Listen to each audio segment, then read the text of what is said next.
राजनीतिक तौर पे हम लोग काफी मजबूत हैं। अंतर्राष्ट्रीय स्तर पर भी ऐसे समय में हमला किया गया जब अमेरिका के उपराष्ट्रपति हैं। हालांकि कोशिश ये थी कि उनका ध्यान इस तरफ आकर्षित किया जाए अमेरिका के उपराष्ट्रपति का, तो हम उसी का फायदा उठाएं ना। अमेरिका को दिखा दे, देखिए हमारे ऊपर हमला किया, हम भी अब किसी हद तक जाने को तैयार हैं, बाद में कोई ये ना कहे कि हमने गलती कर दी। ये एक सही मौका है कि ज्यादा आक्रामक तरीके से हमें ये जवाब देना चाहिए। शुभंकर। लक्ष्मण, मुझे लगता है कि मिलिट्री ऑप्शन जो है, अगर हम उसको छोड़ दें थोड़ी देर के लिए, बिकॉज वो हमारे प्रोव्यू से बाहर है, ना तो हमारे पास इनपुट्स है, ना इंफॉर्मेशन है, और ना क्या एक्शन होगा हमें पता है। जब होगा समय के साथ हमें पता चलेगा। पहली चीज। दूसरी चीज, इंसर्जेंसी को सपोर्ट करना है नहीं करना है। एक बहुत पुराने हमारे चाणक्य महाराज होते थे जिन्होंने कहा था साम दाम दंड भेद चारों का इस्तेमाल कीजिए। समय यह है साम दाम दंड भेद का इस्तेमाल करना। मेरा एक स्पष्ट मत है कि इस पूरे घटनाक्रम के पीछे जो पाकिस्तान की मंशा है वो तीन। पहली मंशा है जो आपके और पैनलिस्ट ने भी हाईलाइट की कि पाकिस्तान आर्मी चाहती है कि पाकिस्तान आर्मी का स्टेक पाकिस्तान में पॉलिटिकली बना रहे। अभी पॉलिटिकली पाकिस्तान आर्मी अपने एग्जिस्टेंस के सबसे खराब स्थिति में, बलूच अटैक हो या जो भी स्थितियां बन रही हैं, जिस तरीके से तहरीके तालिबान पाकिस्तान की अटैक है, अफगानिस्तान की तरफ से अटैक है, बलूचिस्तान मूवमेंट की तरफ से अटैक है, पाकिस्तानी आर्मी की हालत सबसे खस्ता है। उनको अपने रेलिवेंस की चिंता है। पहला मुद्दा ये। दूसरा मुद्दा ये है कि कश्मीर में जिस तरीके से और जिस तेजी से हालत सुधार रहे हैं, उस सुधरते हुए हालातों से पाकिस्तान बिल्कुल खुश नहीं है, और ना ही पाकिस्तान के चमचे जो यहाँ बैठे हुए वो खुश हैं।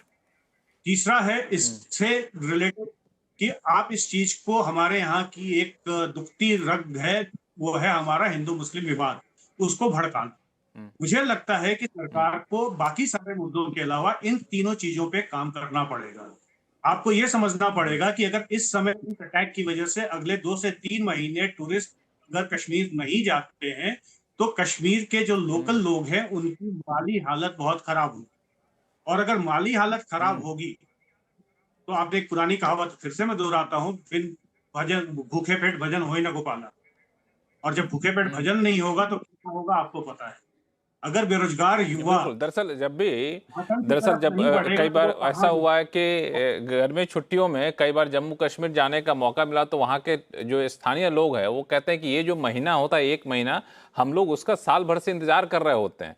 और इस महीने में जो कमाई होती है उससे कई परिवार ऐसे जो साल साल भर अपने पालन पोषण करते हैं। ऐसे में उससे ठीक पहले इस तरह का हमले का बहुत उल्टा असर पड़ता है।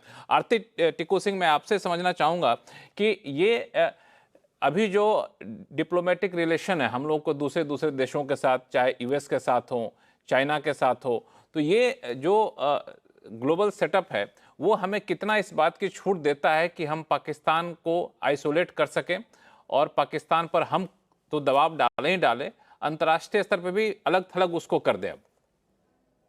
देखिए लक्ष्मण, मुझे लगता है कि ये भूल होगी भारत की कि अगर वो चाइना पे डिपेंड करे या ये यूएस पे डिपेंड करे। पाकिस्तान को सबक सिखाने के लिए अगर आप हमारा इतिहास देखें तो हिस्टोरिकली हमारी मदद किसी ने नहीं की है।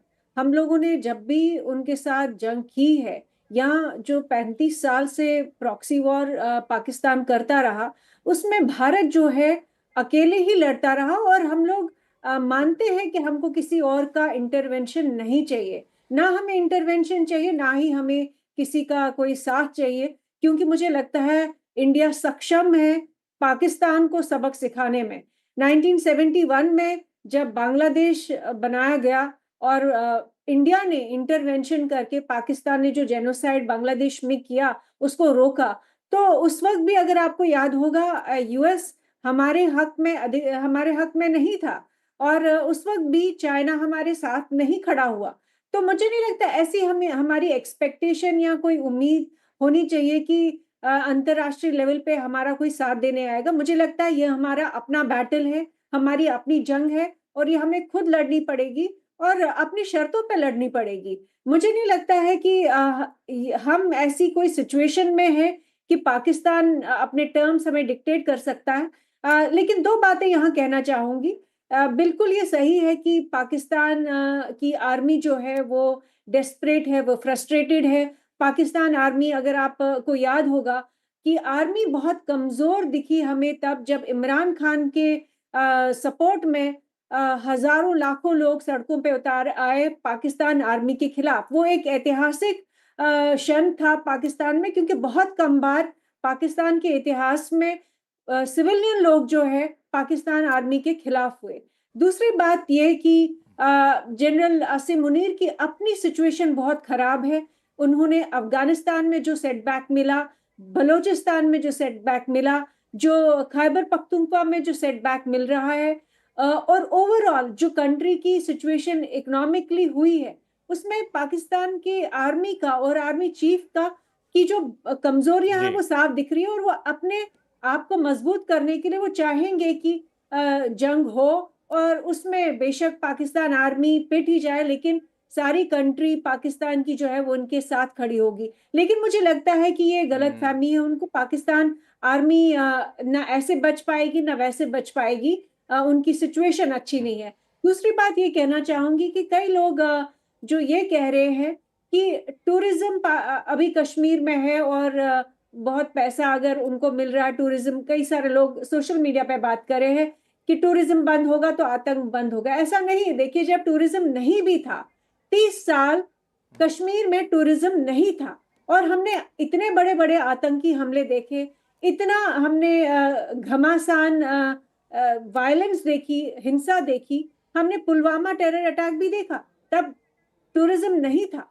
तो ये जो इस तरह का एनालिसिस है वो गलत एनालिसिस है। असल में जहां पे ब्लेम जाना चाहिए वो उस तरफ है। पाकिस्तान क्रॉस बॉर्डर टेररिज्म जो है इसकी जड़ है जिहाद और इस्लाम का इस्तेमाल पाकिस्तान आर्मी ने खुले किया है, खुलेआम किया है।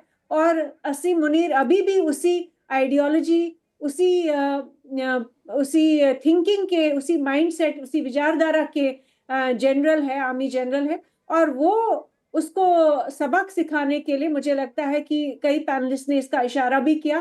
गवर्नमेंट ऑफ इंडिया के पास बहुत सारे ऑप्शंस है, बहुत सारे ऑल्टरनेटिव। रास्ते ऑप्शन हैं यहाँ पे। बिल्कुल। प्रभु दयाल साहब, ये घटना इतनी बड़ी है कि ऐसी बात तो है नहीं किसी की नज़र यहाँ पे नहीं जाएगी। जेडी वेंस की भी नज़र इस पर जाएगी, तो नज़र जाने के लिए भी घटना किया गया ऐसा ही माना जा रहा है।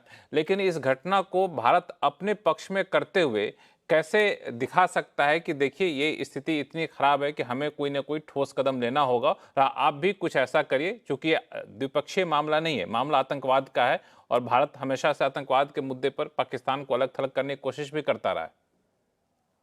देखिए, हमने बहुत कोशिश की अलग थलग करने की, लेकिन जैसा एक दूसरे पैनलिस्ट ने कहा, हर कंट्री ये देखती है कि हमारे हित में क्या है, हमारे इंटरेस्ट में क्या है। हमारे हित में क्या है, पाकिस्तान को इस्तेमाल करती हैं बहुत सी कंट्रीज। अमेरिका पाकिस्तान को इस्तेमाल करता रहा, चाइना तो पाकिस्तान को इस्तेमाल कर ही रहा है। तो पाकिस्तान एक ऐसी कंट्री है जो स्ट्रेटेजिकली लोकेटेड है, बड़ी भी है लेकिन छोटी भी है। तो वो ऐसी कंट्री है, जो बड़ी कंट्रीज, जो बिग पावर्स उसको इस्तेमाल कर सकती हैं। और इसलिए पाकिस्तान के खिलाफ हमको जो करना है, हमको खुद ही करना है। हम ये ना सोचे कि हमको कह रहे किसी बड़ी पावर हैं के इसमें एम्बेसडर दयाल, ये हमारी अपनी बैटल। एम्बेसडर दयाल आप ये लेकिन साथ साथ एम्बेसडर दयाल आप ये कह रहे हैं कि इसमें अगर जरूरत पड़ेगा तो ऐसा नहीं है कि भारत का समर्थन करेगा अमेरिका और पाकिस्तान का विरोध करेगा, ऐसा नहीं हो सकता है, आपकी हमें रीडिंग ये ये कहती है। बात मान के चलनी है कि इस मुश्किल से हमके खुद ही निपटना है। दूसरों से हमको सहायता मिल जाए तो बहुत अच्छा है, ना मिले तो हम इतने ताकतवर हैं, इतने काबिल हैं कि इससे हम खुद ही निपट सकते हैं। तो ये एक बेसिक असम्पशन रहना चाहिए। दूसरी बात, देखिए, कश्मीर में ये नहीं है कि टूरिज्म की वजह से अटैक हुआ, लेकिन पाकिस्तान की आंखों में ये बात चुभ रही है कि कश्मीर में हालात कैसे अच्छे हो रहे हैं, नॉर्मलाइज हो रहे हैं, लोग खुशहाल हैं। और देखिए, आज ही यूपीएससी के रिजल्ट अनाउंस हुए, उसमें कश्मीर के कई कैंडिडेट्स सक्सेसफुल हुए। तो इस तरह से कश्मीरी अगर मेन स्ट्रीम में मर्ज होना चाह रहे हैं तो पाकिस्तान को ये बात खल रही है। अब तीसरी बात, जो पाकिस्तान के खिलाफ हम क्या करें। अगर ऑल आउट अटैक करना है तो ये तो पॉलिटिकल डिसीजन है। इसके प्रोज हैं, कॉन्स हैं, वो सरकार को देखना होगा। मैं सिर्फ ये कह रहा था कि डिप्लोमेटिक ऑप्शन नहीं, बट दूसरा एक कूटनीति से एक संबंधित ऑप्शन होता है कि अगर आपके दुश्मन के दूसरे दुश्मन है, आप उनकी सहायता लीजिए। अब जो ये बलूच फ्रंट है, लिबरेशन फ्रंट, या जो ये खैबर पख्तूनख्वा में लड़ रहे हैं तहरीक तालिबान पाकिस्तान, इनको आप माली सहायता दीजिए, ये हथियार खुद ही पा लेंगे। और अफगानिस्तान की गवर्नमेंट बहुत नाराज है पाकिस्तान से।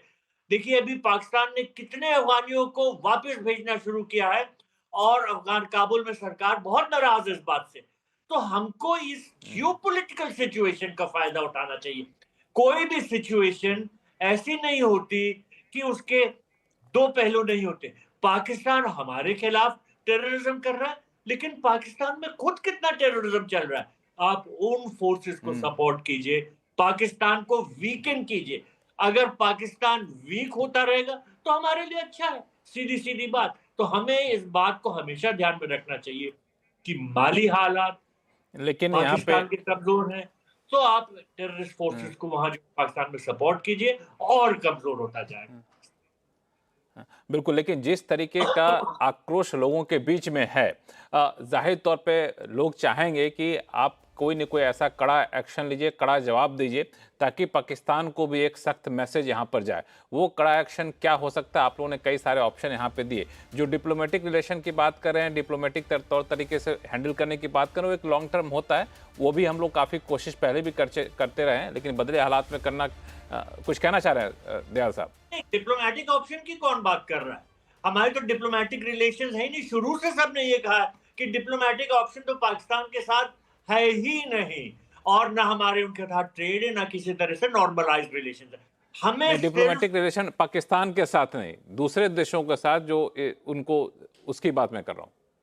दूसरे देशों के साथ हमारी जितने अच्छे रिलेशंस हों, लेकिन पाकिस्तान का जो ये मसला है हमको खुद ही इसे निपटाना होगा। हमें ये सोचना होगा कि किस तरह से निपटाएं।